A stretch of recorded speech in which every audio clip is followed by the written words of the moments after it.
ఓం నమ శివాయ. హరహర మహాదేవ. భక్తి అనేది మాటల్లో చెప్పేది కాదు, మనసుతో అనుభవించేది. ఆ అనుభూతిని మీ ముందుకు తీసుకురావడానికి ఇదే మా ప్రయత్నం. Pushpa RV channel. జీవితంలో సమస్యలు, బాధలు, సందేశాలు ఇవన్నీ మనల్ని కుంగదీస్తాయి. కానీ ఒక నమ్మకం, ఒక భక్తి మన జీవితాన్ని మార్చేస్తుంది. ఆ భక్తి ప్రయాణంలో మీతో కలిసి నడిచేది పుష్ప ఆర్వి ఛానల్. ఓం నమ శివాయ. మనందరం దేవాలయానికి వెళ్ళినప్పుడు లేదా పూజ చేసేటప్పుడు ఒక పని తప్పకుండా చేస్తాం. అదే కొబ్బరికాయ కొట్టడం. కానీ ఎప్పుడైనా ఆలోచించారా, కొబ్బరికాయ ఎందుకు కొడతాం? దాని వెనుక ఉన్న అర్థం ఏమిటి? ఏంటో ఇప్పుడు చూద్దాం రండి. పురాణాల ప్రకారం మనిషి అహంకారం, లోభం, కోపం ఇవన్నీ మనలో చెడు లక్షణాలు. కొబ్బరికాయ ఈ 3 పొరలతో ఉంటుంది. బయట కఠినమైన గట్టిపోటు, మధ్యలో నార, లోపల తీయనైన నీరు. ఈ కొబ్బరికాయ మన జీవితాన్ని సూచిస్తుంది. దేవుని ముందు కొబ్బరికాయ కొట్టడం అంటే నా అహంకారాన్ని విరగగొట్టి నా హృదయాన్ని నీకు అర్పిస్తున్నాను అనే అర్థం. ఇంకా ఒక విశ్వాసం ప్రకారం ప్రాచీన కాలంలో యజ్ఞాలు చేసేటప్పుడు జంతు బలి ఇచ్చేవారు. ఆ తర్వాత మహర్షులు దాన్ని ఆపడానికి జంతువుల స్థానంలో కొబ్బరికాయను ఉపయోగించడం ప్రారంభించారు. అందుకే ఇది బలికి ప్రతిగా మారింది. కొబ్బరికాయను శ్రీఫలం అని కూడా అంటారు. అంటే ఇది దేవునికి అత్యంత పవిత్రమైన ఫలం అని అర్థం.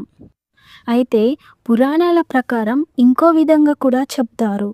కొబ్బరికాయ శాశ్వత శివుని తల అని అంటారు.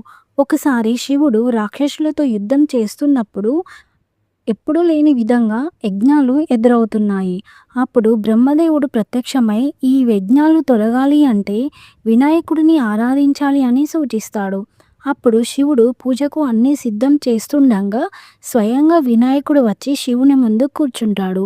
అప్పుడు శివుడు పూజను సమాప్తం చేసి ప్రేమతో నైవేద్యాలు పెడతాడు. కానీ వినాయకుడు ఏమీ తినడు. ఎంత రుచికరమైన వంటకాలు పెట్టినా కూడా తినడు. అప్పుడు శివుడు ఏం చేయాలో అర్థం కాక, నాయనా నీకు ఏం కావాలో చెప్పు అని అడుగుతాడు. వినాయకుడు నాకు నీ తల కావాలని అడుగుతాడు. ఆ మాట విన్న శివుడు క్షణం ఆశ్చర్యపోయినా అందులో ఏదో మర్మం దాగి ఉంది అని ఆలోచించి శివుడు జ్ఞానంలో ఉండి తన 2 చేతులను ముందుకు చాపుతాడు. అప్పుడు తన 2 చేతులలో ఒక తెల్లని పదార్థం తయారవుతుంది. అది శివుని తలలాగా 3 కనులు కలిగి ఉంటుంది.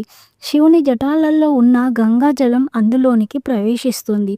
ఆ పవిత్రమైన పదార్థాన్ని వినాయకుడు సంతోషంగా స్వీకరిస్తాడు. అందుకే ప్రతి పూజలో కొబ్బరికాయను ఖచ్చితంగా వాడుతారు.